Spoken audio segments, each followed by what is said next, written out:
Okay, are we ready? Brey Cook will close it out for us, and we will start with questions.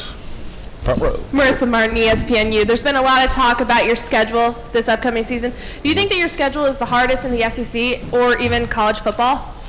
That's what I've heard. I've heard it's a very difficult schedule. Right now, I'm obviously only focused on August 30th, which is at Auburn University, and but yeah, I didn't come to the SEC to play the cupcake teams. You know, the SEC is full of games week in and week out, and that's what I'm excited to play for.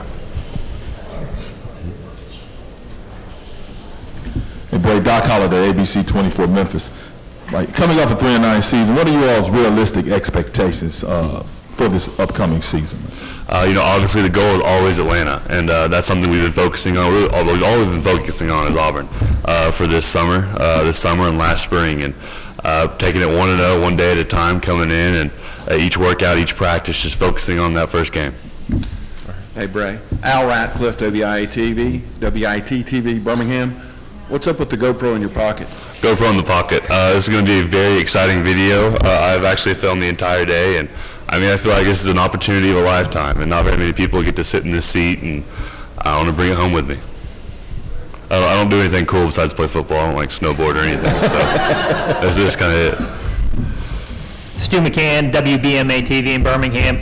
You open up against Auburn. I guess the difference of philosophy is well documented between the two head coaches. Does that play into the rivalry? Does that raise up what you guys feel going into that game?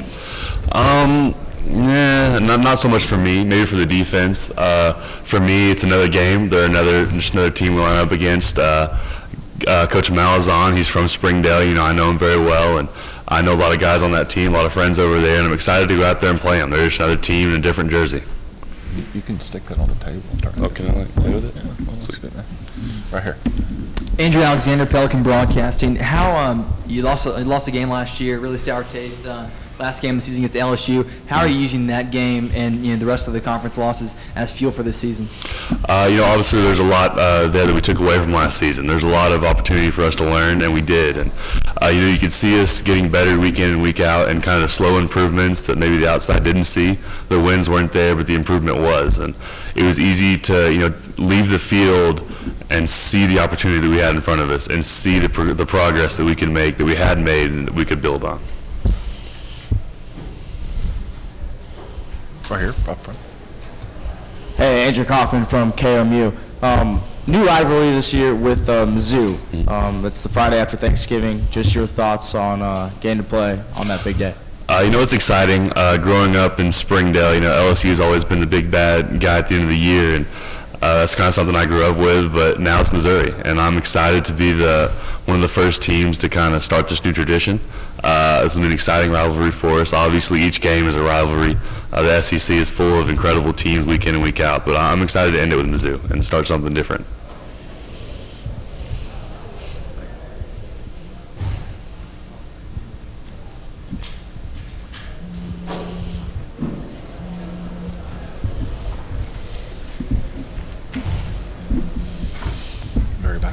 You open up against Auburn.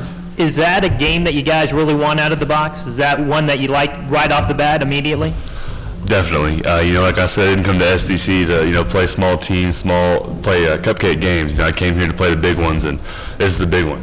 You know, you don't want to start off with a small team. You start off big, and we're starting off big this year with a team that did very well last year, came out of a place the season before that not so well, and they've really done a great job over there at Auburn, and we're excited to come out there, and I wouldn't have it any other way. My senior year. Right here up front. Everyone's focused on your running game for good reason. How do you keep teams from stacking the box and taking away the run? How much do you have to prove that you have a balanced game? For me as an offensive lineman, I mean, I take pride in the run game. It's a lot of fun to go out there, knock people around, and it doesn't really matter to me what they have on the other side of the ball.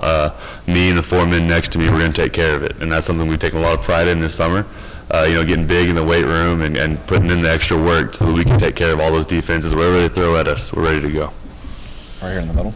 Boy, it seems like the media push for Arkansas football is to embrace the history of the program. 1964 team 50 years ago won a national championship. Is that something you all talk about? And of course, is that something you all shoot for? And just talk about it a little bit. Definitely. It's an incredible honor to be on that media guide and stand where those guys stood. Being from NWA, Northwest Arkansas, it's a huge, they're legends. I mean, those guys you're famous back home, and it's incredible to stand where they stood and the opportunity to do what they did. And we don't take that lightly, and we are very excited to follow in their footsteps.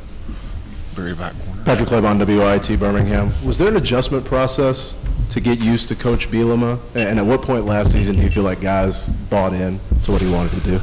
There was definitely an adjustment. I mean, it's a different coaching staff. It's a new guy, a new leader, somebody who you're supposed to drop everything and follow. And I feel like that's the same way with every coaching staff. But with Coach Bielema and the guys he brought in with Coach Pittman and the rest of the staff, it was really easy.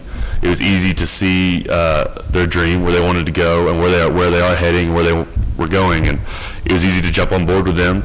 And I feel like slowly but surely the team jumped on. And last year, you've got the guys, Kiero Smalls, the Travis Swansons that bought in, that gave 100% and really just went with it, and they were successful. And it's easy to see them. And I feel like this year the difference is it's not just a few guys, it's not just a few seniors, it's the whole team. Everyone has bought in, everyone is fully committed.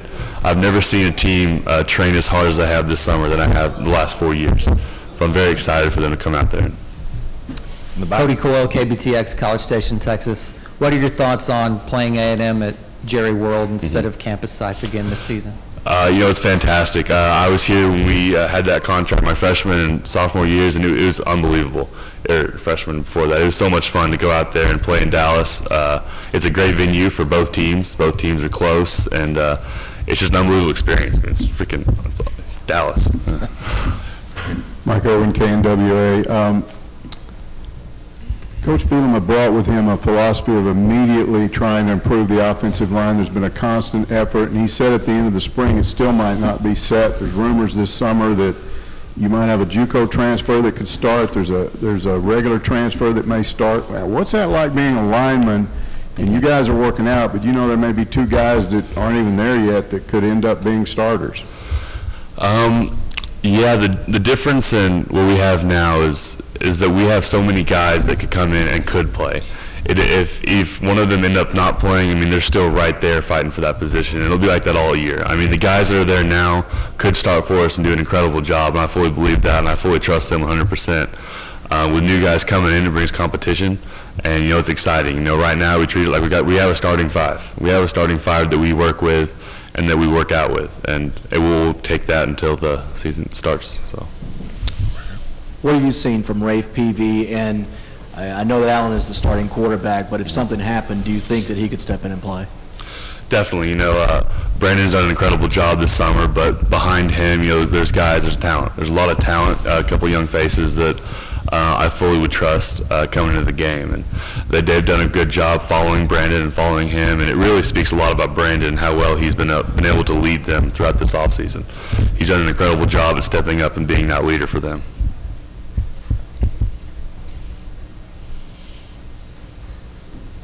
We have time for more questions.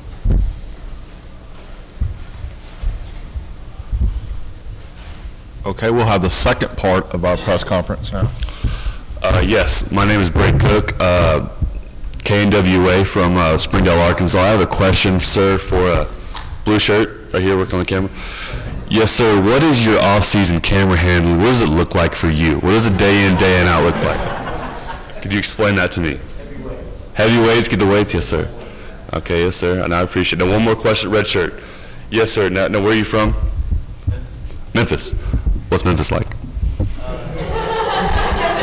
It's like Birmingham, but hotter. Okay. I like that. All right, well, thank you. No further questions. And with that, today is over. Well done. Yes, sir. Thank you very much.